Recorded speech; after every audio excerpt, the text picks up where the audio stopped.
ce dont nous avons besoin, c'est tout dans cette parole, Seigneur. Amen. Laisse qu'elle puisse venir, mon Dieu, avoir la prééminence et qu'elle puisse établir ton royaume. Amen. Laisse que, Seigneur, s'il y a un besoin que tu utilises dans cette parole puissante, Seigneur, oh Dieu, inspiré dans cet âge, que la solution soit plus claire, mon Dieu. J'ai abandonné chacun de nous dans ta face au Père. Et demandons, mon Dieu, de prendre tout ce qu'on peut faire dans le nom de Jésus-Christ. Amen. Amen. Nous allons mettre debout.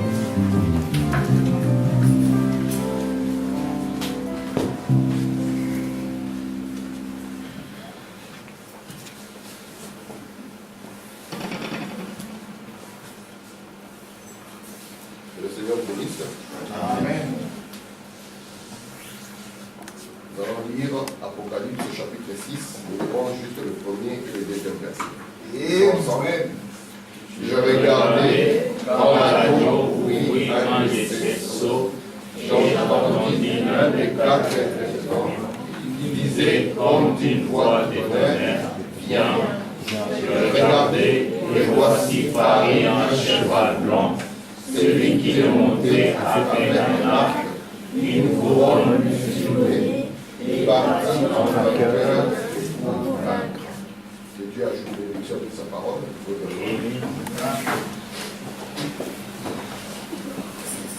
Je vous salue tous au nom du Seigneur Jésus-Christ.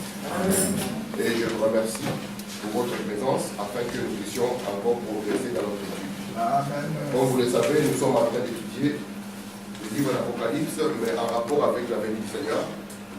C'est ça le point focal sur lequel nous voulons atterrir. C'est parler de la venue du Seigneur. Et nous avons vu avec vous que ce livre d'Apocalypse est un livre de prophétie. Le livre d'Apocalypse est divisé en trois parties. Nous voulons insister sur ça pour que ce soit dans le cœur d'un chacun. C'est un livre qui est divisé en trois parties. Du chapitre 1er au chapitre 3, cela nous parle des âges de l'Église. Du chapitre 4 au chapitre 19, cela nous parle du jugement. Du chapitre 19 au chapitre 22, ça va nous parler de la nouvelle Jérusalem, de nouveaux cieux, de la nouvelle terre. Et nous avons progressé pour qu'aujourd'hui, nous puissions commencer tout doucement à entrer dans les sceaux. Je vous avais dit que les 4 premiers sceaux vont aller vraiment nous parler de ce qui s'est passé dans les âges de l'Église. Amen. Parce que les 4 premiers sceaux sont reliés aux 4 êtres vivants. Vous verrez que quand chaque sceau va s'ouvrir, automatiquement, ce qui va se passer, c'est qu'il y aura l'intervention d'un être vivant. Amen. Alors, ici, quand nous ouvrons, parce que c'est le premier sceau qui nous est ouvert aujourd'hui, j'ai regardé ces gens qui parlent. Quand l'agneau ouvrit un des 7 sceaux, et j'ai entendu l'un des 4 êtres vivants qui disait comme d'une voix de tonnerre, viens. Il faut voilà me montrer que quand ce sceau va s'ouvrir, il y aura comme un coup de tonnerre. Amen. Il faut voilà me dire ce coup de tonnerre, il vient de l'endroit que l'agneau vient de quitter. Voilà. Et il continue, j'ai regardé, voici, parut un cheval blanc. La dernière fois, nous avons vu que c'est une succession de chevaux. Nous ne savons pas ce que c'est. William Branham dit, quand cela s'est passé devant Jean, il ne voyait que des symboles. Si Jean pouvait vivre en ces jours comme celui-ci, mamie peut-être pouvait dire, je vois une voiture blanche. Mais en son jour, il ne pouvait que les citer par les termes de son jour. Et là, il a vu un cheval blanc. Celui qui le montait avait un arc. Une couronne lui fut donnée. Il partit en vainqueur et pour vaincre. C'est tout ce que Jean a vu. Donc si nous restons avec ce que Jean a vu, frère Max, tu es d'accord avec moi qu'on ne comprend rien. Nous voyons seulement un cheval blanc. On voit quelqu'un avec un arc et une couronne lui est donnée. Et il part pour vaincre. Ici, tout le monde peut interpréter. Nous pouvons dire, ah, cheval blanc. Le blanc, ça représente la sainteté, la justice. Et celui qui est sur le cheval blanc, ça doit être Jésus. William Branham dit, dans le livre d'Apocalypse, il y a 2 personnages sur le cheval blanc. Il y a un qui est sur un cheval blanc, mais qui apparaît sur la terre. Et l'autre, il est dans Apocalypse 19, à partir du verset 11. D'abord, les cieux s'ouvrent. Et puis, il vient aussi sur un cheval blanc. Mais par la grâce de Dieu, nous voulons d'abord détecter qui est ce monsieur et puis voir la conséquence d'avoir détecté qui est ce monsieur. Yes. N'est-ce pas? Amen. Amen. Disons, frère Branham, nous sommes dans le premier saut, au paragraphe 24. Il dit ceci. Au chapitre 4, Jean est enlevé. Nous avons parlé de l'enlèvement des gens. Pour voir les choses. Donc, si l'église n'est pas enlevée, elle ne verra pas les choses. Amen. Il faut que l'église soit enlevée. Parce que frère Branham nous dit que Jean représente l'église. Amen. Et il continue ici. Il est enlevé pour voir les choses. On a parlé de ça le dimanche passé. Qui y ont été, qui sont et qui seront. Amen. Mais pour ce qui est de l'église, ça se termine au chapitre 4. Très bien. Alors Christ enlève l'église qui est ravie dans les airs. Très bien. J'aime beaucoup ce mot ravi. Hein? À sa rencontre, elle ne réparait plus jusqu'au chapitre 19. Quand il revient en tant que roi de rois et seigneur des seigneurs avec l'église. Très bien. Donc au chapitre 4, nous avons vu avec vous suffisamment dans le prophète que c'est là où l'église part. Mais quand l'église monte, elle a comme but de voir les choses qui ont été, qui sont et qui seront. Amen. Nous avons lu ici, le dimanche passé, dans le prophète, que l'agneau, quand il s'élève pour aller prendre les livres, cela se passe, cette scène se passe sous les 6e sceaux. De sorte que quand il monte, il doit voir ce qui ont été. Les choses qui ont été, ce sont les âges de l'église. Les choses qui sont en train de se passer, c'est les 6e sceaux. Les choses qui vont venir, c'est les derniers sceaux ou le 7e sceau. Est-ce que c'est clair jusque-là? C'est ce qui est en train de se passer. L'agneau, quand il prend les livres, c'est cette scène-là. Selon William Branham, j'ai lu au moins 2 citations ici, il a dit que ça se passe sous le 6e sceau. C'est très très bon d'avoir les choses dans leur précision quand se passent des événements. Nous sommes ici dans le premier sceau, paragraphe 61. Frère Branham dit ceci. Cela, parlant du livre, doit être révélé quand l'agneau quittera son lieu d'intercession auprès du Père. Très bien. Bon, ça c'est Apocalypse 5. Parce qu'Apocalypse 5, l'appel au parent rédempteur, la préparation pour l'ouverture de sceaux, nous trouvons que l'agneau quitte les lieux d'intercession. Et Frère Branham nous dit qu'il devait rester là jusqu'à ce que chaque nom soit manifesté sur la terre. Et moi, je vous ai dit, le nom que Dieu a prédestiné dans le livre de vie de l'agneau, il ne s'agit pas de Pierre, Paul, Jacques, il s'agit de la parole. De sorte que quand la parole de votre temps est proclamée, c'est votre nom qui est appelé. Amen. Maintenant, il prend les livres de sceaux. Les livres de sceaux ou un livre scellé de sceaux. Il les brise et le montre. Regardez, à la fin de l'âge, là, une fois l'intercession terminée et que les âges de l'Église sont terminés. Parce que nous avons vu que la définition d'un sceau, ça signifie que c'est une œuvre qui est achevée. Et la définition de la révélation, c'est le dévoilement. Et Dieu ne dévoile pas quelque chose quand c'est encore en cours. Pourquoi? Parce que Dieu a un ennemi. Et Dieu ne veut pas que son ennemi soit au courant de ses plans. Mais une fois qu'il a fini son travail, alors là il dévoile afin de montrer comment il l'a fait. Est-ce que c'est clair jusque-là? C'est comme ça que Dieu fonctionne. Parce que si Dieu envoie Mao pour que Mao fasse un travail et qu'au départ le diable sait que c'est le frère Mao, sachez que le diable va tout faire. Mais Dieu les gardera dans un suspense. Il dira est-ce que c'est lui ou est-ce que ce n'est pas lui. Mais quand la chose sera accomplie, c'est là où il comprendra, ah, c'était lui et ça sera trop tard. Amen. Parce que le diable ne peut pas imiter le plan de Dieu. Le diable ne peut pas parvenir à les saisir de manière claire. C'est pour ça qu'il faut dit il est impossible que le diable apporte la parole mot à mot. Amen. Amen. Merci Seigneur. Donc nous avons vu avec vous que le plan entier que nous avons va nous faire toujours voyager dans les tabernacles. C'est pour ça que j'ai insisté. J'ai dit nous devons savoir le but de chaque chose. Parce que pécher, c'est manquer le but.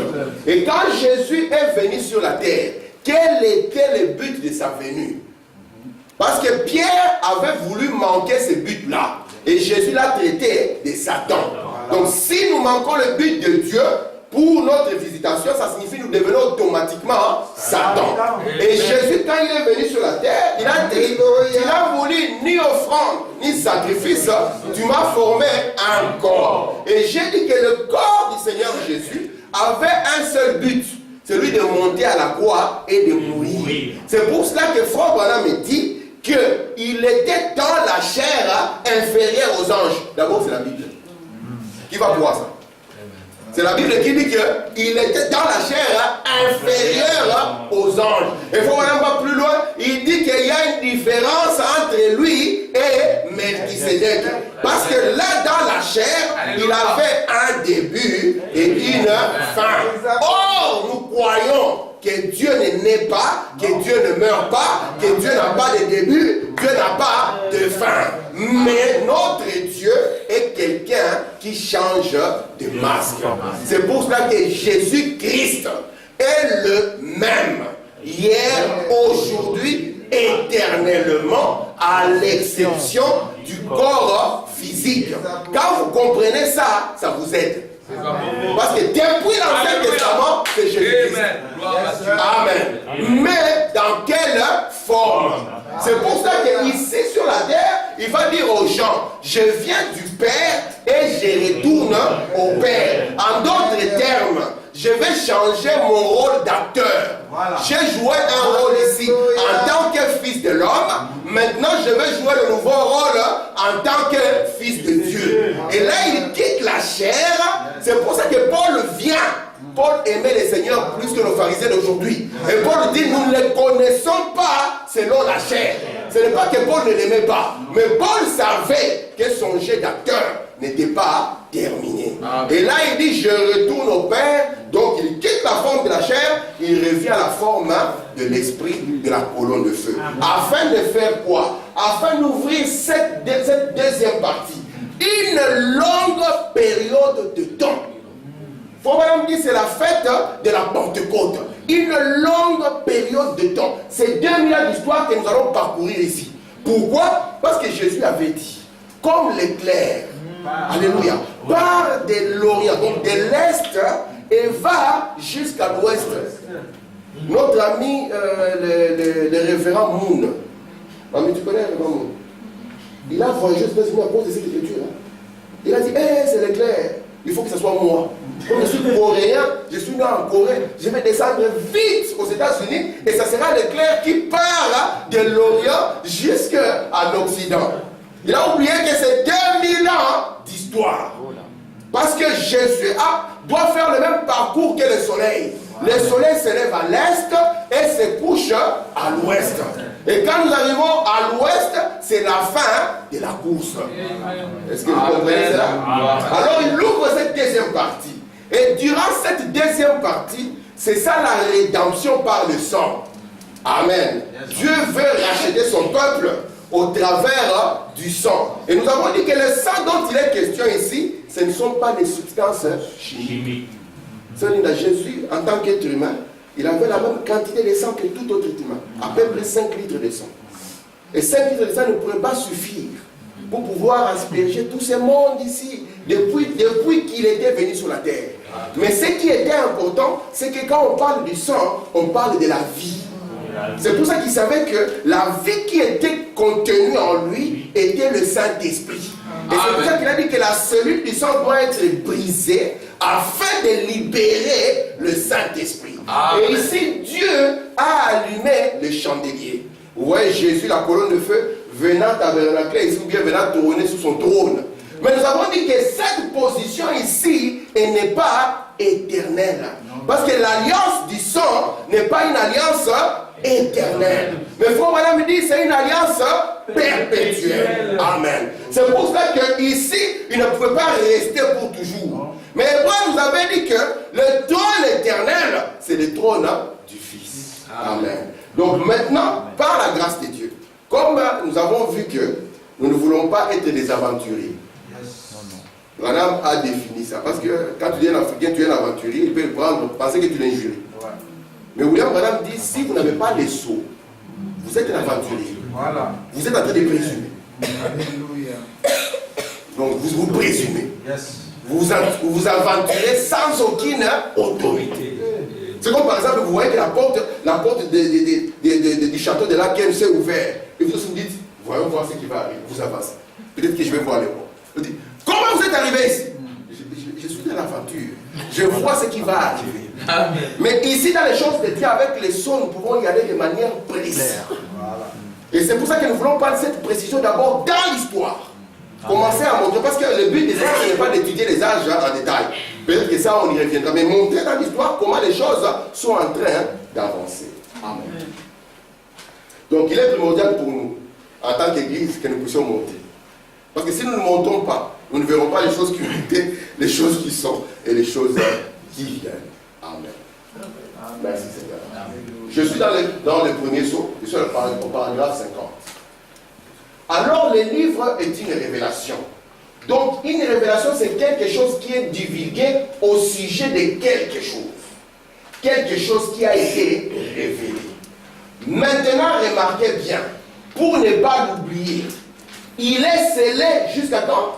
Jusqu'au dernier temps. Voyez? Tout le mystère de cela est scellé jusqu'au dernier temps. Nous voyons ça ici dans l'Écriture. Daniel avait dit, c'est ce que nous avons lu, que ce livre sera tenu secret et scellé jusqu'au temps de la fin. Donc ce livre ici, nous devons savoir avec précision quand est-ce qu'il s'ouvre. Et ici on nous dit qu'il ne s'ouvre pas au temps de Daniel. Parce que Daniel avait vu ces choses, mais Daniel n'avait pas compris. Il a dit, Seigneur, quelle est l'issue de tout ça? On lui a dit, Daniel, toi, va te coucher. Ceci ne te concerne pas. Ça viendra plus tard. Et quand les gens le comprendront, cela le purifiera. Amen. Cela fera qu'ils ne seront pas des méchants ni des bandits. Amen. Je suis dans le premier saut, paragraphe 51. Donc, le mystère du livre s'est révélé quand les sceaux sont brisés. Avant que les sceaux ne soient brisés, tout le monde est en train de présumer. Nous sommes dans l'aventure. Écoutez, et quand les sceaux sont complètement brisés, le temps de la rédemption est terminé. Qu'est-ce que signifie le temps de la rédemption est terminé? Ça signifie que les âges de l'Église sont finis. Je continue. Parce que l'agneau a quitté les lieux d'intercession pour aller prendre possession de ses droits. Entre-temps, il était médiateur. Mais quand la vraie révélation des choses s'est faite, quand il commence à être brisé, l'agneau sort du sanctuaire. C'est selon la parole. Nous l'avons lu hier soir. Il est sorti du milieu. Il a pris les livres, donc il n'est plus médiateur. En effet, ils l'ont même appelé un lion. Ça, c'est le roi. Alors, il n'est pas un médiateur en ces moments-là. Donc, j'insiste sur le fait que quand l'agneau prend les livres dans les mains, le temps d'intercession est terminé. Parce que lui, ce qu'il rachète, il rachète les livres. Amen. Ce qui intéresse l'agneau, c'est les livres. Amen. Amen. Oh, merci Seigneur. Alors, c'est ici où je suis revenu au schéma que j'avais donné bien avant. Je vous avais dit, en introduisant un peu les 70 semaines de Daniel, nous sommes des Belges, on va dire 70, il faut qu'on s'affirme. Hein, Marie, il faut que les gens sentent que nous sommes en Belgique, 70, c'est 70 semaines. Et nous avons vu que les 70 semaines de Daniel étaient divisées en 3 parties. La première partie avait 7 ans, la deuxième partie avait 62 ans, et la dernière partie, non, la première partie avait 7 semaines. Vous me laissez m'enfoncer tout seul. Vous me laissez tout seul. La première partie avait 7 semaines, la deuxième partie avait 62 semaines, et la dernière partie avait 1 semaine. Si on fait 7 plus 62, plus 1, ça va faire nos 70 semaines. Mais comme Dieu parle toujours en symbole ou en parabole, si vous étiez au temps de Daniel, vous allez vous battre. C'est 1 semaine, frère. Et Branham dit, frère, ce n'est pas une semaine comme vous le pensez. La semaine ici, c'est une semaine, non pas la semaine des jours, mais une semaine représente 7 ans. Alors on dit, ah, c'est symbolique. Ah oui, c'est symbolique, frère. La semaine représente 7 ans. Et maintenant, on nous avait dit que quand le Messie sera, donc depuis que Jérusalem, la parole est sortie que Jérusalem sera reconstruite jusqu'au Messie, on devait déjà faire écouler 69 semaines. De sorte que quand le Messie vient, nous commençons la 70e semaine. C'est clair là? Amen. Jésus sur la terre, son ministère n'a pas dépassé 3 ans et demi.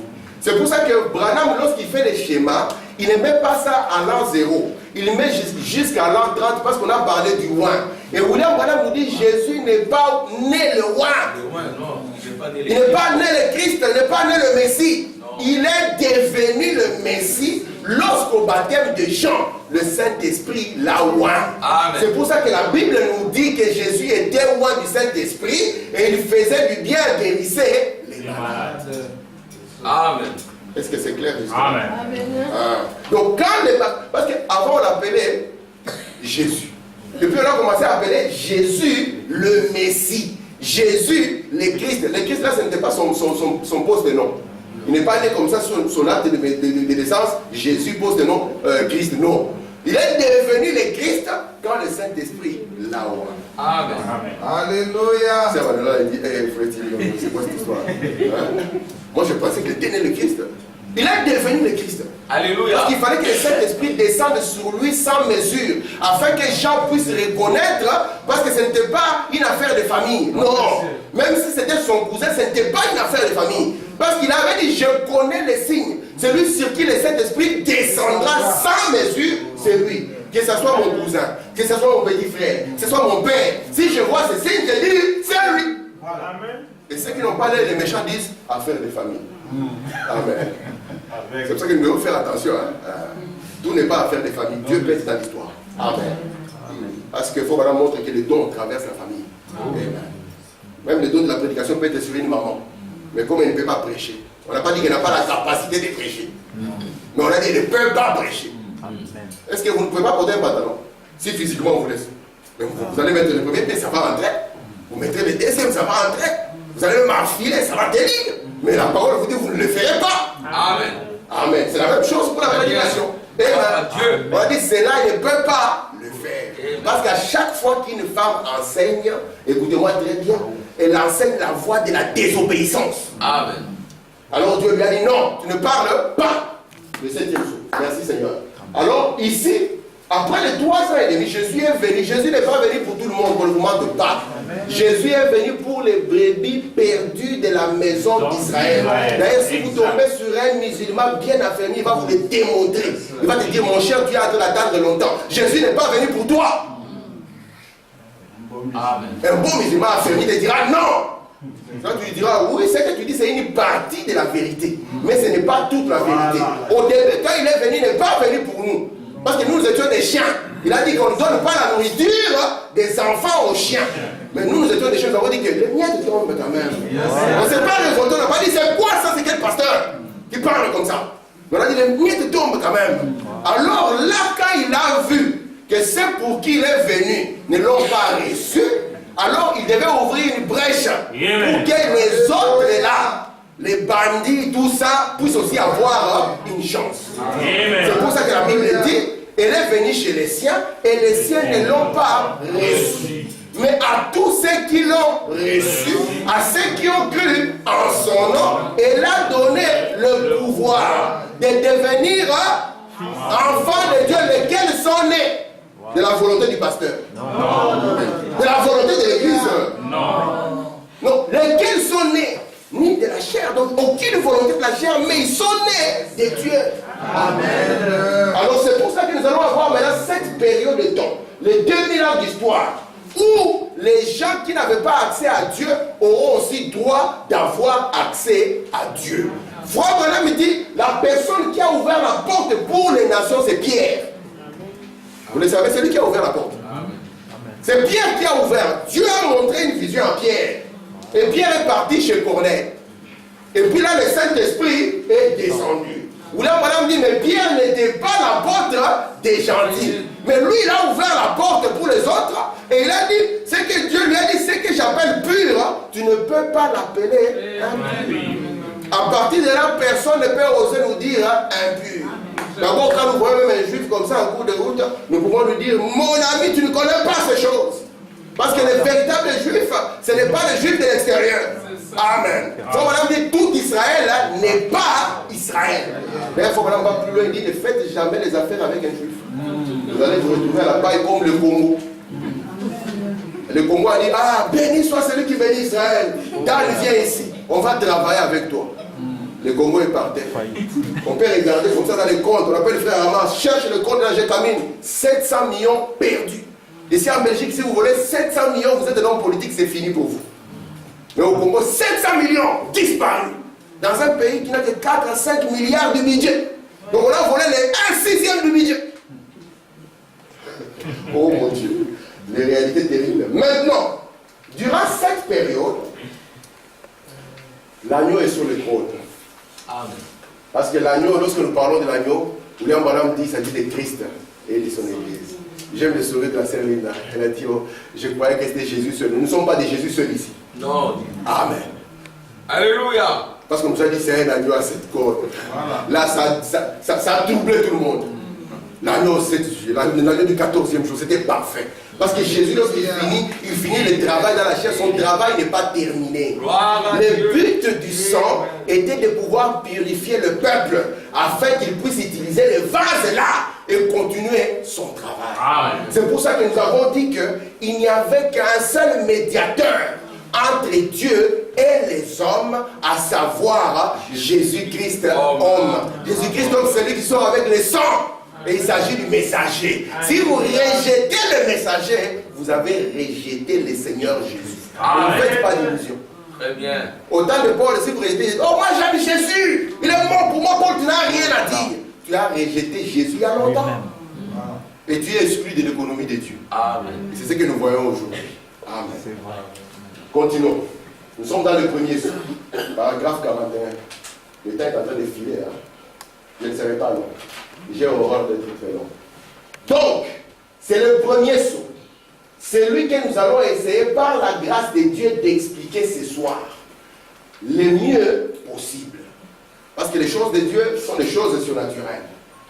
Et je me rends bien compte que pour un homme, essayer d'expliquer cela, c'est s'aventurer sur un terrain glissant si on ne sait pas ce qu'on fait. Il y a des gens qui sont aventurés là. Voyez, c'est pourquoi si cela m'est donné par révélation, je vous le dirai. Sinon, je dois aller les chercher dans ma propre pensée. Alors, je vous le préciserai avant d'en parler. Il était honnête. Amen. Si c'est dans sa propre pensée, il dira, ça, c'est moi-même. Écoutez, mais aussi sûr que je suis devant vous ce soir. Aujourd'hui, c'est ce matin. Cela m'a été fraîchement donné aujourd'hui par le Tout-Puissant. Donc je ne suis pas dans l'aventure. Il dit le Tout-Puissant. Il dit celui que vous appelez votre Dieu. C'est celui-là qui m'a donné ce que je vais vous dire ce soir. Amen. Amen. Je ne suis pas porté à juste faire les choses comme ça quand il est question de cette partie de l'écriture. Donc Branham ne s'aventure pas. Amen. Branham vient avec les ainsi dit les seigneurs pour pouvoir nous parler du premier saut. Amen. Durant cette partie, c'est consacré beaucoup. Et chaque fois, l'ange de Dieu venait et lui montrait le déroulement de chaque saut. Amen. Frère Branham dit, c'est 7e ange lorsqu'il arrive. Il doit prendre tous les points compliqués qui étaient restés en suspens. Et il doit venir et rétablir cela. Amen. Le temps de rétablissement de toutes choses. Je prends le paragraphe 54 du premier saut. Frère Branham nous dit ceci. Christ, il a joué son rôle. Donc Christ était un acteur. Quand il a quitté la forme esprit pour devenir homme, il n'a fait que revêtir un costume d'acteur, virgule, une chair humaine. Et il est descendu sous la forme d'un homme pour être un parent rédempteur. C'est ce que nous avons vu, si vous vous souvenez. Amen. 57. Donc, vous voyez, c'est simple sous forme des jeux d'acteurs. C'est pour ça qu'ils sont tous représentés en parabole et en, je veux dire symbole. Et comme on le voit là, sous forme d'êtres vivants, d'animaux et tout, ça fait partie d'un acte. Amen. Ça fait partie d'un jeu d'acteur. Tu comprends ça? C'est pour ça qu'on le voit sous forme d'animaux. Tu penses que c'est un animal? Il n'y a pas un animal comme ça qui a les pieds comme un ours et un mantis léopard, tout ça. Tu ne verras jamais ça, une femme assise dessus. Et avec les verres en main comme ça, tout ça, hein, elle est ivre du sang des saints. On dit ça, c'est vraiment des diables, un vampire. Ça, c'est l'imagination des témoins de Jéhovah. Et on montre comment une femme comme ça, parce que les témoins de Jéhovah, ils sont forts quand même dans les dessins. Hein. Et j'aime bien leurs dessins. C'est très beau. Merci Seigneur pour les témoins de Jéhovah et pour leurs dessins. Amen. Prenons le premier son, par exemple, 298. Lisons fortement. Remarquez, le cavalier sur le cheval blanc, c'est de lui que c'est question, non? William Branham dit, n'a pas de nom. C'est quoi son nom? Il n'a pas de nom. Il se peut qu'il utilise 2 ou 3 titres, mais il n'a pas de nom. Mais Christ, lui, il a un nom. Qu'est-ce que la parole de Dieu? Lorsque dans l'Apocalypse 10, on parle de Jésus sur un cheval blanc, on dit qu'il s'appelle la parole de Dieu. Mais celui-ci n'a pas de nom. Il dit, voilà ce que c'est. Au commencement était la parole était avec Dieu et la parole était Dieu. La parole fait chair. Le cavalier n'a pas de nom, mais Christ s'appelle la parole de Dieu. C'est ce qu'il est. Il s'appelle comme cela. Il a un nom que personne ne connaît, mais il s'appelle la parole de Dieu. Cet individu, lui, il ne s'appelle rien du tout. Vous voyez? Seulement, il est sur un cheval blanc. C'est clair jusque-là? Continuons. 290 premier saut. Le cavalier n'a pas de flèche pour son arc. On a dit seulement, on lui a donné un arc. Si Frère Neville décide d'être un chasseur, et nous lui donnons un arc, vous pensez qu'il va ramener quelque chose? Non. On va dire, mais si le sérieux dira, mais où sont les flèches? Parce que si on a l'arc, il faut avoir aussi les flèches. Mais lui, on lui donne seulement l'arc. Écoutez, l'aviez-vous remarqué? Il avait un arc, mais on ne dit pas qu'il avait des flèches. Alors il doit être un bluffeur. Si je suis au loin avec un arc et je fais comme ça, tu peux reculer. Hein? Il y a des gens qui ont. D'ailleurs, si vous avez votre magasin, un braqueur rentre avec un fusil. 100 balles. Ça peut être d'abord un fusil factice qui ressemble à un vrai, mais qui n'est pas. Alors ça dépend de votre sang-froid. Si vous êtes un guerrier, vous dites ici, j'accepte la mort. Là, il commence à négocier. Tu es sûr, tu as des enfants, non? Fais attention. Parce que c'est un bluffeur. Amen. Amen. Alors il dit, il avait un arc, mais on ne dit pas qu'il avait des flèches. Alors il doit être un bluffeur. C'est vrai. Peut-être qu'il a beaucoup de tonnerre, mais pas d'éclair. Mais il se trouve que Christ avait les deux. L'éclair, le mystère du Fils de l'homme. Le tonnerre, la voix de Dieu. Quand de sa bouche sort une épée qui a des tranchants avec laquelle il frappe les nations. L'autre ne peut rien frapper. Vous voyez? Il ne fait que jouer le rôle d'un hypocrite. Seigneur dit, mais non, c'est pas vrai. Frère, tu es sur un cheval blanc. Je savais que c'est le Seigneur. C'est pour ça que Martin, il avait vu un jour un monsieur qui ressemblait comme mot à mot aux images que nous avons de Jésus avec une couronne et des pantoufles d'or. Il est sorti comme ça, il a dit, Martin, est-ce que tu ne me reconnais pas? Je suis ton Seigneur. Adore-moi. Quelle est cette soif d'adoration que ce monsieur a? Martin a compris que ce n'est pas lui. C'est pour ça que la Bible dit que même s'il se déguise en ange de lumière, dans les détails, nous le verrons. Amen. Merci mon Dieu. Amen. Amen. On continue sur 294. Un cavalier sur un cheval blanc sorti. Voyez, qui est-il? Il est puissant par sa puissance conquérante. C'est un grand personnage par sa puissance conquérante. Voulez-vous que je vous dise qui c'est? Oui. Écoutez, voilà, c'est l'Antichrist. C'est l'Antichrist. C'est exactement ce qu'il est bon, en effet, vous voyez. S'il est l'Antichrist, Jésus a dit que les deux seraient tellement proches que ça séduirait même les élus, l'épouse, si c'était possible. Mais nous savons que c'est impossible. Antichrist, c'est l'esprit de l'antichrist. Parce que ce cheval ne va pas garder la couleur blanche. Il commence toujours par la couleur blanche, mais ne reste pas en blanc. Du blanc, il va passer au rouge. Du rouge, il va passer au noir. Et après le noir, ça sera maintenant la couleur livide, pâle. Et là, il va s'identifier maintenant. Voilà. Au début, vous pensez que c'est bon, c'est bien, ce n'est rien de grave. La Bible dit quelle voie paraît bonne à l'homme, c'est la voie de la mort. Mais il ne peut pas te dire, c'est comme un poisson. Imaginez un peu le poisson est dans l'eau.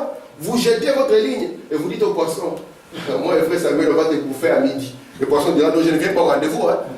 Mais il faut dire au poisson, tu avais faim, je t'ai nourri, non? Alors que derrière là-bas, il y a un truc qu'on appelle l'hameçon. Alors il commence à manger la Samuel, ça sent bien, hein? Tu n'as pas le peine de poivre, le manque de poivre, du sel. Et il mange, ah, c'est vraiment merveilleux, Dieu est bon. Et quand il va mettre la troisième bouchée, il sent que j'ai pensé que filmer, ça a commencé comme la blague, mais là je ne sais plus m'arrêter. Il sent qu'on commence à tirer haut. Mais je ne contrôle plus le mouvement. Qu'est-ce qui se passe? Il avait commencé sur un cheval blanc.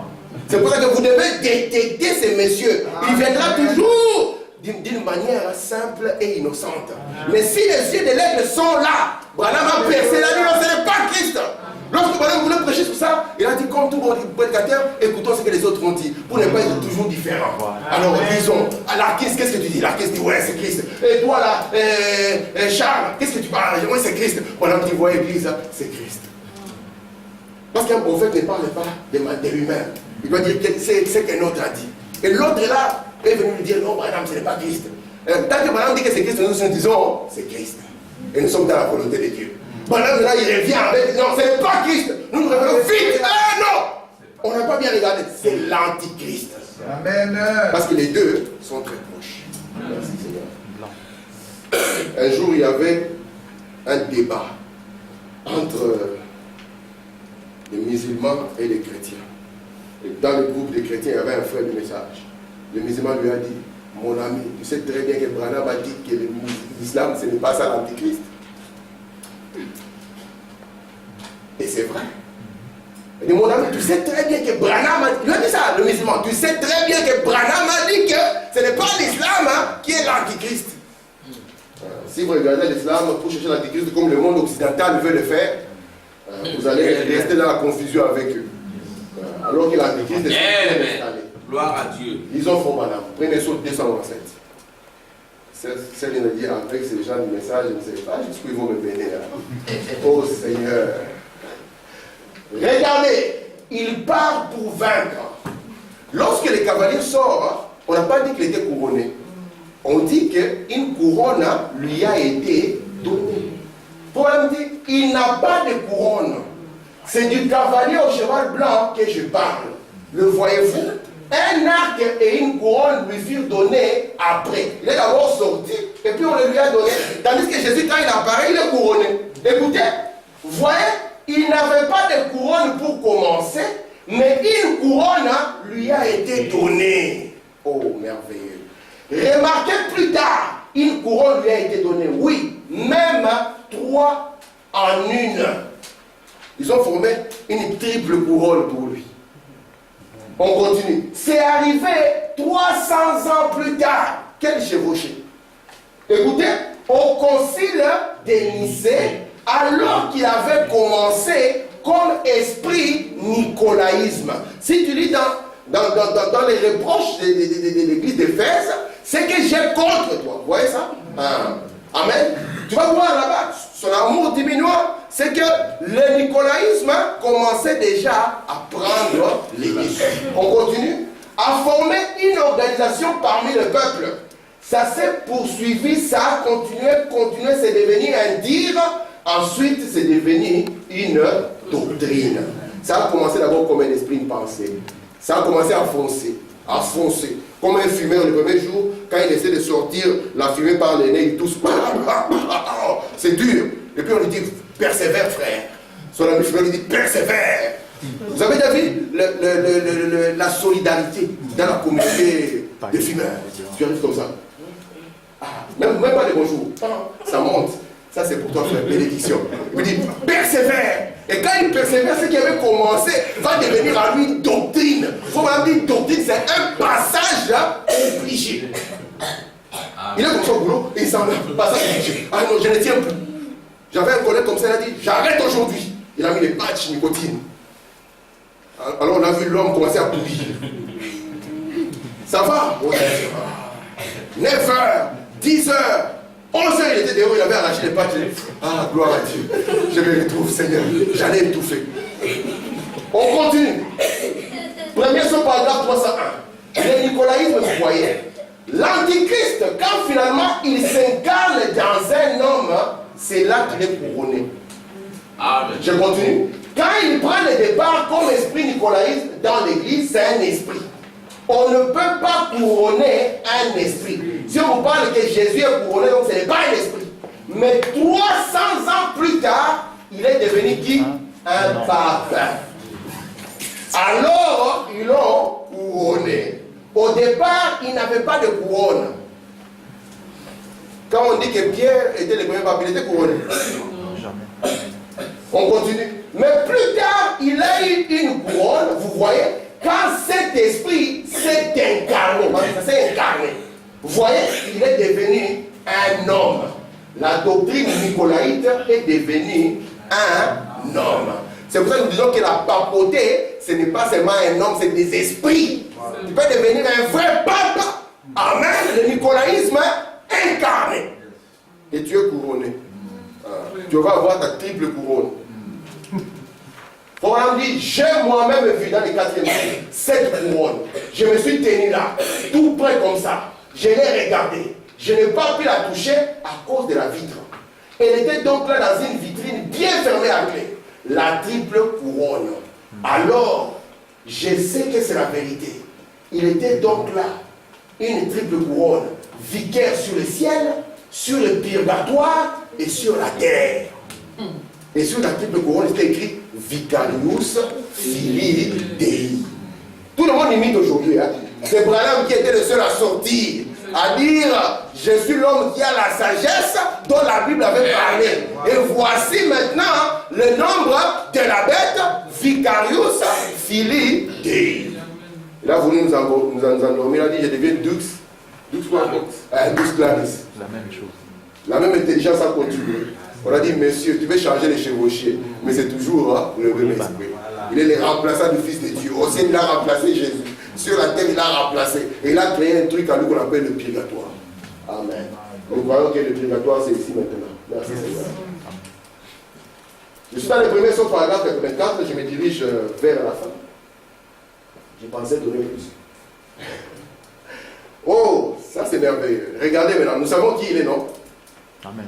Est-ce que vous pensez qu'au temps de Paul, on savait qui il était? Non. Lydia ne savait même pas. Personne ne savait qui il était. Mais aujourd'hui, nous pouvons le voir passer dans la papamobile. Tout le monde applaudit, hey, gloire à Dieu, l'homme Jésus, il est là et tout. Nous nous disons, et voilà. Il est en train de passer. Nous l'avons détecté. Et cet esprit, nous l'avons détecté sous beaucoup de ses amis. Il s'est cloné aujourd'hui. Écoutez maintenant. Amen. Oh, lisons donc un passage de l'Écriture. Est-ce que vous allez croire d'abord ça? Amen. Vraiment, est-ce que tu vas croire ça? Parce que ça, c'est un morceau. Hein? Oh, lisons donc un passage de l'Écriture. Est-ce que vous aimez noter quelques-unes des références bibliques? Prenons 2 Thessaloniciens un instant. On va regarder cela 1 minute. C'est tellement beau comme tableau. J'aime cela. Et voyons voir. Oui, 2 Thessaloniciens. Je vais prendre le chapitre 2 des 2 Thessaloniciens et le verset 7. 2 Thessaloniciens 2, 7. Amen. Il me semble bien que c'est ça. Quand je l'ai noté, je frémissais et je tremblais. Pendant qu'il notait ça, il frémissait, il tremblait. Écoutez. Le mystère d'iniquité opère déjà. Ça a commencé au temps de Paul. Il a dit le mystère de l'iniquité opère déjà. Il dit seulement celui qui retient le fera jusqu'à ce qu'il soit loin. Et madame dit, ça si vous prenez, c'est exactement la tradition de l'Arabie. Le mystère de l'iniquité. Merci. Continue. Qui? Celui qui retient. Vous voyez un mystère. Le mystère de l'iniquité. Il y a très longtemps, au tout premier âge de l'Église, c'est Paul qui écrit ici et qui dit que le mystère de l'iniquité. L'iniquité, c'est quoi? L'iniquité, c'est quelque chose que vous savez, que vous ne devrez pas faire, et vous le faites quand même. Quand vous savez qu'il y a quelque chose que vous ne devez pas faire par rapport à la parole de Dieu, si vous le faites quand même, on appelle ça quoi? L'iniquité. Paul a dit que sur la terre aujourd'hui, il y a des ouvriers d'iniquité.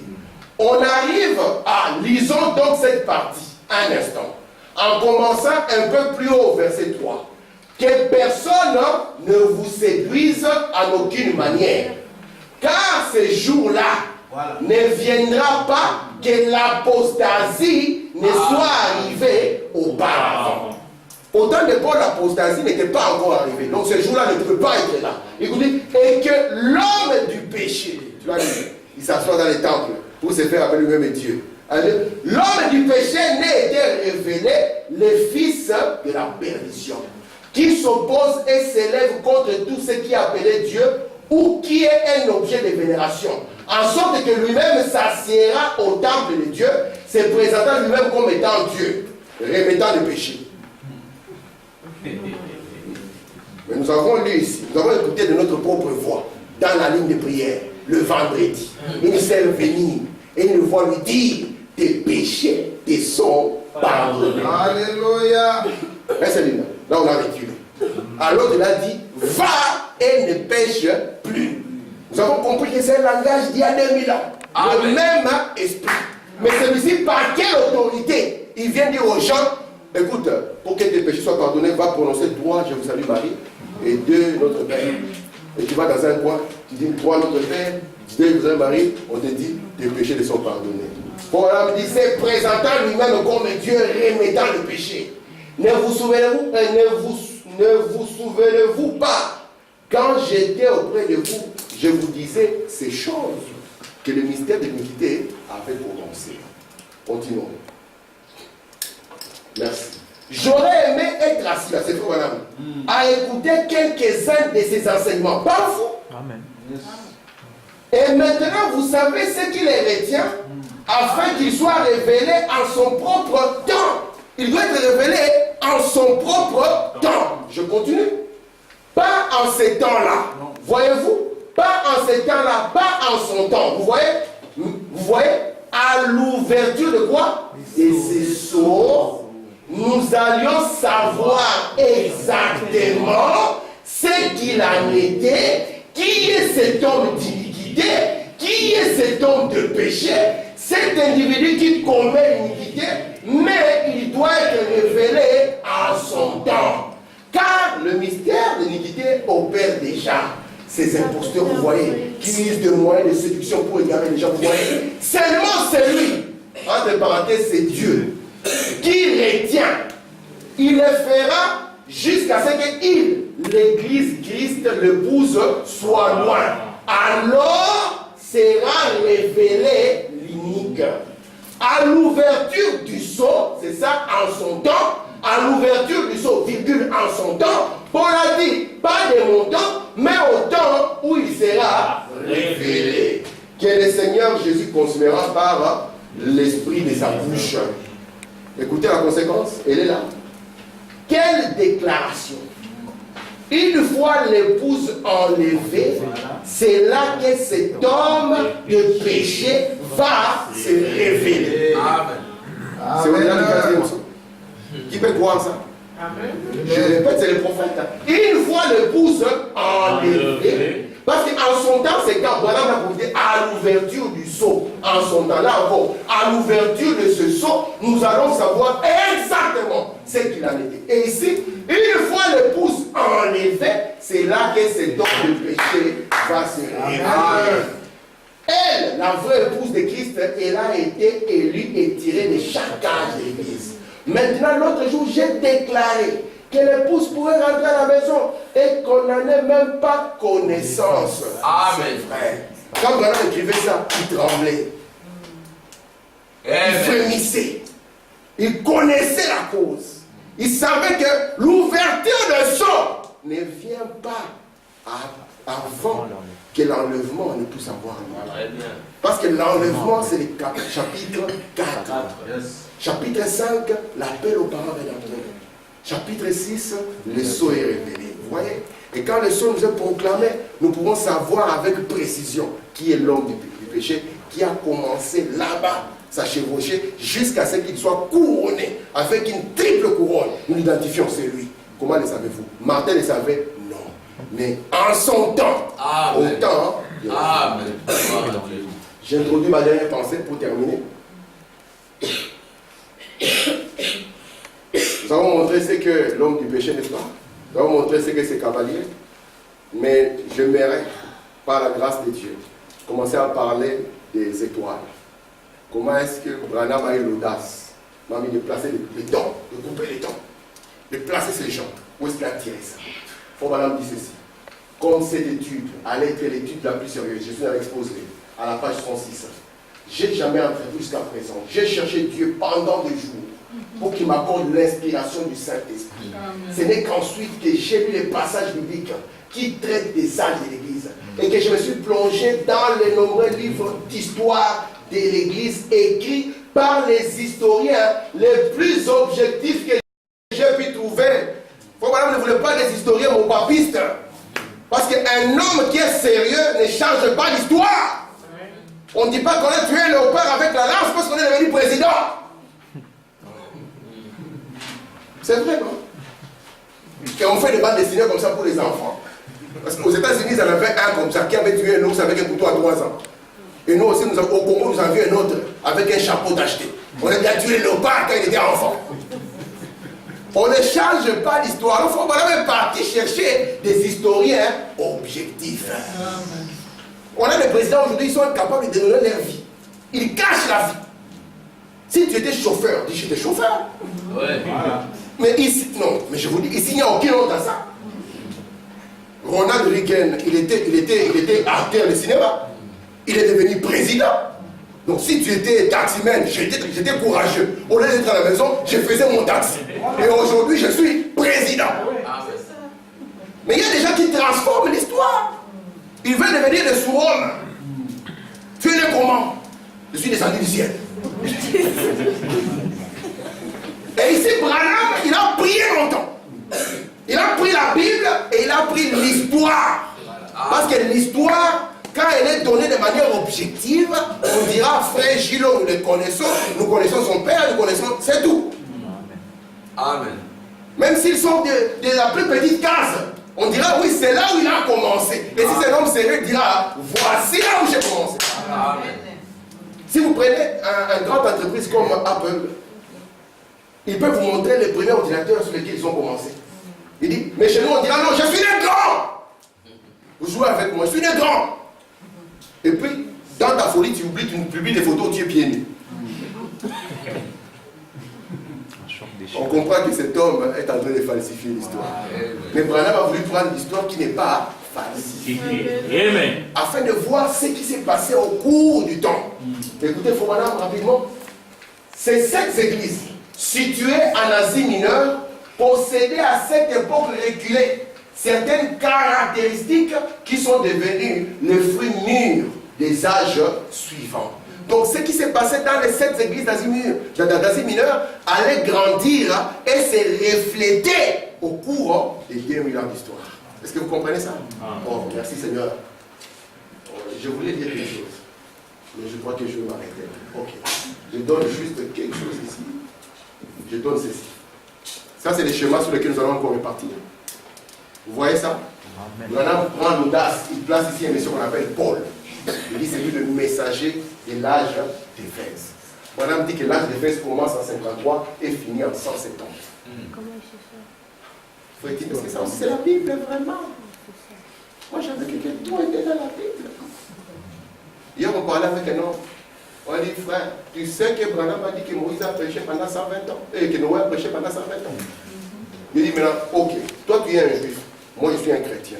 Toi les chrétiens tu veux me convertir au christianisme. Je te dis, ok, oublions le Nouveau Testament parce que je ne suis pas encore là-bas, prenons l'Ancien Testament. Tu commences à me projeter ce que Paul a dit. Paul a dit plein de choses que tu ne peux jamais trouver dans le Nouveau Testament, dans l'Ancien Testament. Mais pourquoi? Parce qu'il est un prophète. Et ici, il ne s'agit rien d'autre que des faits historiques qui vont vous montrer ce qui s'est passé dans le christianisme au cours des 2000 ans. Après ici, Paul va placer Irénée, il va placer Martin, il va placer Colomban. Vraiment, j'ai la réponse à la question qui t'avait été demandée sur Colomban. On va être précis. Luther et Wesley, et à la fin, comme c'est un prophète parole mamie, Amen. il vous dit tirez vos propres Conclusion.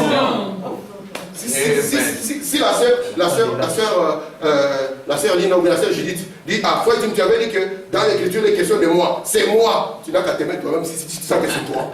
Donc il a laissé vide. Il a dit tirez vos propres conclusions. Parce qu'un vrai prophète ne vient pas devant les gens pour leur dire c'est moi. Ça c'est le prophète délavé d'aujourd'hui. On a posé la question à Jean-Baptiste. Mais toi d'abord on doit t'identifier. Toi tu fais beaucoup de bruit ici. Qui es-tu? Est-ce que tu es Élie? Non, je ne suis pas Élie. Aujourd'hui, les frères d'aujourd'hui, ils allaient publier des livres. Cet homme, c'est un faux.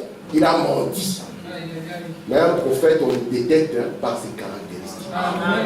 Que Dieu vous bénisse. Amen.